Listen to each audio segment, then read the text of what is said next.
ಎಲ್ಲರೂ ಟ್ರೈನಲ್ಲಿ ಊಟ ಮಾಡೇ ಮಾಡಿರ್ತೀರಾ. ಟ್ರೈನ್ ತರ ಇರೋ ಹೋಟ್ಲ ಯಾರಾದ್ರೂ ಊಟ ಮಾಡಿದ್ದೀರಾ? ಬನ್ರಿ ತೋರಿಸ್ತೀನಿ. ನನ್ನ ಕೈ ಹಿಡ್ಕೊಂಡು ಕರ್ಕೊಂಡು ಹೋಗ್ತಿದಾರಲ್ಲ, ಇವ್ರ ನನ್ನ ಅಸಿಸ್ಟೆಂಟು, ಅಂದ್ರೆ ನನ್ ಜನ್ಮ ನೀಡಿದ ಅಪ್ಪ. ಮಗ ಇಷ್ಟೊಂದು ಕಷ್ಟ ಪಡ್ತವನಲ್ಲ, ಸರಿ ಸ್ವಲ್ಪ ದೂರ ಆದ್ರೂ ಎತ್ಕೊಂಡೋಗೋಣ ಅಂತ ನಮ್ಮ ಅಪ್ಪಂಗ್ ಅನ್ಸೋದೇ ಇಲ್ವಾ? ಇರ್ಲಿ ಅವ್ರು ಎಷ್ಟು ಕಷ್ಟ ಕೊಡ್ತಾರೋ ಕೊಡ್ಲಿ, ಇವತ್ತು ಅರ್ಧ ರಾತ್ರಿ ಎದ್ಬಿಟ್ಟು ನಿದ್ದೆ ಕೆಡಿಸಿ ಅವ್ರ ಕಷ್ಟ ಕೊಟ್ಬಿಡ್ತೀನಿ.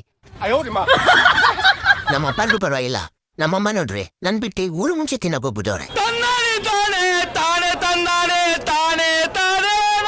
ಈ ನೋಡ್ರಿ ನನ್ ಕೊಡ್ಸಿರೋ ಜಾಮೂನ್ನ ಕೈಯಲ್ಲಿ ಇಟ್ಕೊಂಡು ಪೋಸ್ ಕೊಡ್ತಾರಲ್ಲ, ಇವ್ರೇ ನಮ್ ತಾಯಿ, ಅದೇ ನನ್ನ ಎರಡನೇ ಅಸಿಸ್ಟೆಂಟು.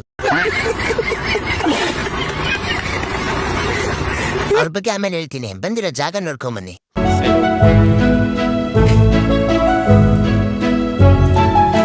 ಇವಾಗ ನಮ್ಮಮ್ಮ ನೋಡ್ರಿ, ಆಹಾ ಕೊಡ್ತಾರೋ ಪೋಸ್ ನೋಡ್ರಿ.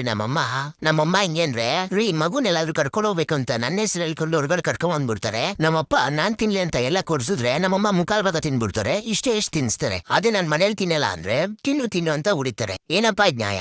ಇಂಥ ಜನ ಎಲ್ಲಿ ಸಿಗ್ತಾರೆ ನಿಮ್ಗೆ? ಹೊಡಿರಿ ಚಪ್ಪಾಳೆ, ಹೊಡಿರಿ. ಇದು ನಮ್ ದೇಶ ಅಂದ್ರೆ. ಅದಕ್ಕೆ ಅವ್ರು ಕಾಟ ತರಕಾಗ್ದೆ ರಿವರ್ಸ್ ಅಲ್ಲೇ ನಮ್ಮ ಅಪ್ಪನ್ ಕರ್ಕೊಂಡ್ ಬಂದ್ಬಿಟ್ಟು, ನೀವೇನೋ ದೊಡ್ಡದಾಗಿ ಹೇಳ್ಬಿಡ್ತೀರಾ ನಾನು ಕಷ್ಟಪಟ್ಟು ಸಾಕ್ತಾ ಇದೀನಿ ಅಂತ. ಇನ್ ಜೊತೆ ಕಷ್ಟಪಟ್ಟು ಬದುಕದೇ ದೊಡ್ಡ ಕಷ್ಟ ಆಗ್ಬಿಡುತ್ತೆ. ಇವ್ರ ಹತ್ರದಿಂದ ತಪ್ಪಿಸ್ಕೊಂಡು ಎಸ್ಕೇಪ್ ಆಗದೆ ಎಷ್ಟೋ ಮೇಲ್.